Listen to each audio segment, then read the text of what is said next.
ప్రజలతో తనకు మంచి సంబంధాలు ఉన్నాయని నేరుగా ప్రజల దగ్గరికి వెళ్లి తాను చేసిన అభివృద్ధి గురించి వివరించి ఓట్లు అడుగుతానని 21వ డివిజన్ బీఆర్ఎస్ కార్పొరేటర్ అభ్యర్థి కట్టా రవికిషన్ రెడ్డి అన్నారు.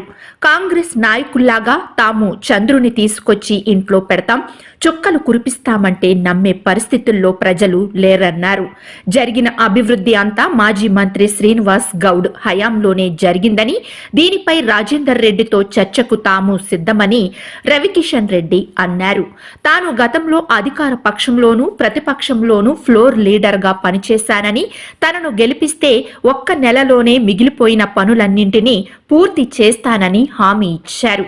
ఆసుపత్రికి టెండర్లు పిలువలేని స్థితిలో కాంగ్రెస్ నాయకులు ఉన్నారని, గతంలో పెద్ద ఎత్తున నిధులు సమకూర్చి పాలమూరు పట్టణాన్ని నలువైపులా అభివృద్ధి చేసిన ఘనత మాజీ మంత్రి శ్రీనివాస్ గౌడ్కే దక్కుతుందని ఆయన అన్నారు. ప్రజా సమస్యలు తనకు తెలుసునని, తాను ప్రజాక్షేత్రంలో ఉండి అభివృద్ధి చేస్తానని రవికిషన్ రెడ్డి అన్నారు. ప్రజలు ఆల్రెడీ డిసైడ్ అయ్యిండ్రు. నాకు శ్రీనివాస్ కాలనీతో కొత్త కాదు, ఈ ఊరగుట్ట నాయి బ్రాహ్మణుల మంగళగుట్టకు సంబంధించి కానీ శ్రీనివాస్ కాలనీ కానీ పద్మావతి కాలనీతో కానీ నాకు మొదటి నుంచి కూడా దాదాపు 20-25 సంవత్సరాల నుంచి కూడా నాకు పూర్తిగా సంబంధాలు ఉన్నాయి. ఎందుకంటే నేరుగా వాళ్ళకు ప్రత్యక్షంగా వాళ్ళ కుటుంబాలతో వాళ్ళకు సాధక బాధకాన్ని చూసినటువంటి వ్యక్తులు. ముఖ్యంగా ఎనుగొండ గ్రామ పంచాయతీ సంబంధించి ఒక వార్డు మెంబర్గా గెలిచి ఆ ఊరికి పోయి ఊరు నుంచి వచ్చి ఉప సర్పంచ్ అయ్యి ఇక్కడ ఎన్నో సందర్భాల్లో ఎన్నో సంవత్సరాల నుంచి కూడా సేవలు చేసి మళ్ళీ 2014లో కౌన్సిలర్గా ఫ్లోర్ లీడర్గా 2019లో కౌన్సిలర్గా ఫ్లోర్ లీడర్గా చేసినట్టు అనుభవం ఉంది. ఎన్నో పనులు నేను చేసిన పనులే. ఈ రోడ్డు కూడా నేనే వేయించిన.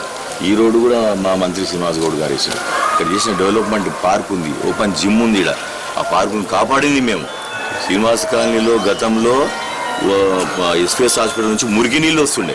మురికి నీళ్ళు వచ్చి పాల్గొండ చెరువులో పడితే ఆ మురికి నీళ్ళని మేము తాగేవాళ్ళం.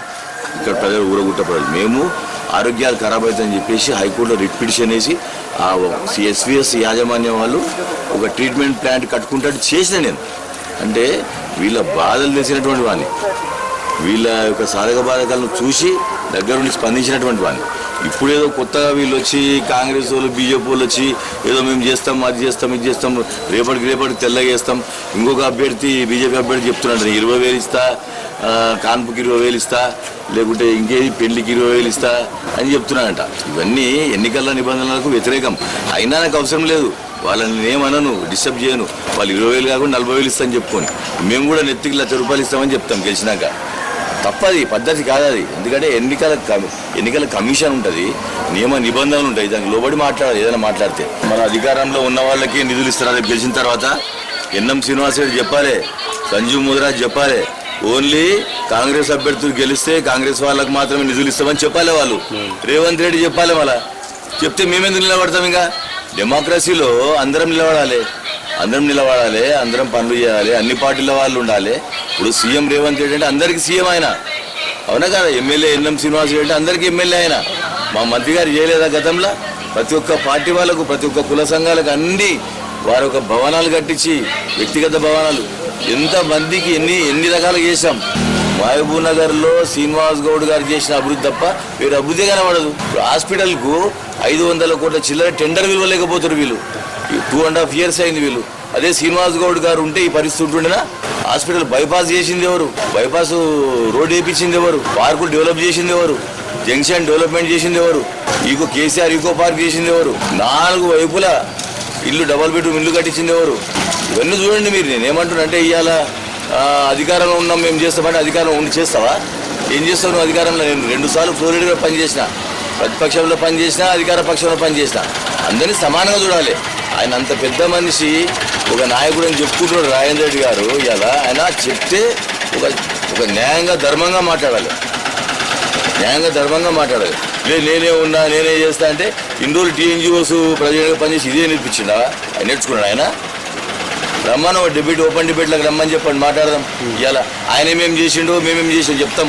Srinivas colony public, Padmavathi colony ప్రజలకు ఒక్కరికన్నా ఏదైనా ఇంతకుముందు ఆయన నామినేషన్ వేయకముందు శ్రీనివాస్ కాలనీ ప్రజలకు కానీ, ఇక్కడ ఊరగుట్ట ప్రజలకు కానీ, నాయి బ్రాహ్మణ కాలనీలో మా మంగళగుట్ట కానీ ఒక్కరికన్నా ఏదైనా పని చేసిందో చెప్పండి. రేపటికి మేము తెల్లగా చేస్తాం, రేపటికి మేము చంద్రుడిని తీసుకొచ్చి నీ ఇంట్లో పెడతాం, సుక్కలు కురిపిస్తాం నీ ఇంట్లో అని చెప్తే నమ్మే పరిస్థితిలో ప్రజలు లేరు. మేము ఇవాళ ప్రజలతోనే డైరెక్ట్ సత్సంబంధాలు ఉన్నాయి, ప్రజలతోనే డైరెక్ట్ నేరుగా ప్రతి ఇంట్లోకి పోతా వాళ్ళందరూ నన్ను అన్నగా భావిస్తూ ఈరోజు వాళ్ళు డబ్బులు ఇచ్చి ఓట్లు వేయించుకోవాలని కలలుగా అంటున్నారు. వాళ్ళు డబ్బులు ఇచ్చేటప్పుడు ఆ ఆడపిల్లలే వీడియోలు తీస్తారు, మా ప్రజలే మా ఊరగుట్ట ప్రజలే వీడియోలు తీస్తారు, పెడతారు. ఎన్నికల నిబంధనలను ఎట్లా అతిక్రమించారో చూపిస్తాము. వాళ్ళని ఖచ్చితంగా ఏం చేయాలో చేస్తాం. ఎన్ని కోట్లు ఖర్చు పెడతారో ఖర్చు పెట్టని వాళ్ళ కథ చేసే వరకు కూడా మేము వదలం. కొన్ని ప్రాబ్లమ్స్ ఉన్నాయి. నేను ఒక పార్ట్ ఆఫ్ పద్మావతి కాలనీ నాకు కొంత ఏరియా ఉంది, ఆడ కొంత మిగిలిపోయిన పనులు ఉన్నాయి. లాస్ట్ కౌన్సిల్లో మేము పెట్టుకున్న పనులను కూడా ఒక కమిషనర్ వచ్చి ఎక్కువ తక్కువ చేసి దాన్ని డిస్టర్బెన్స్ చేసి ఆ నిధులను వేరే దిక్కు మళ్ళిపించుకుని పోయిండు ఆయన. సరే ఆ పనులు ఉన్నాయి, అవి కూడా పూర్తి చేస్తా అని నాకు నమ్మకం ఉంది. ఒకటే నెలలా నేను కార్పొరేటర్ అయిన తర్వాత ఒక్క నెలలో అవి పూర్తి చేస్తా. ఇక్కడ ఉన్న ప్రజలకందరూ కూడా ఇవన్నీ చిన్న 10 ఫీట్ల రోడ్లు వేయాలి.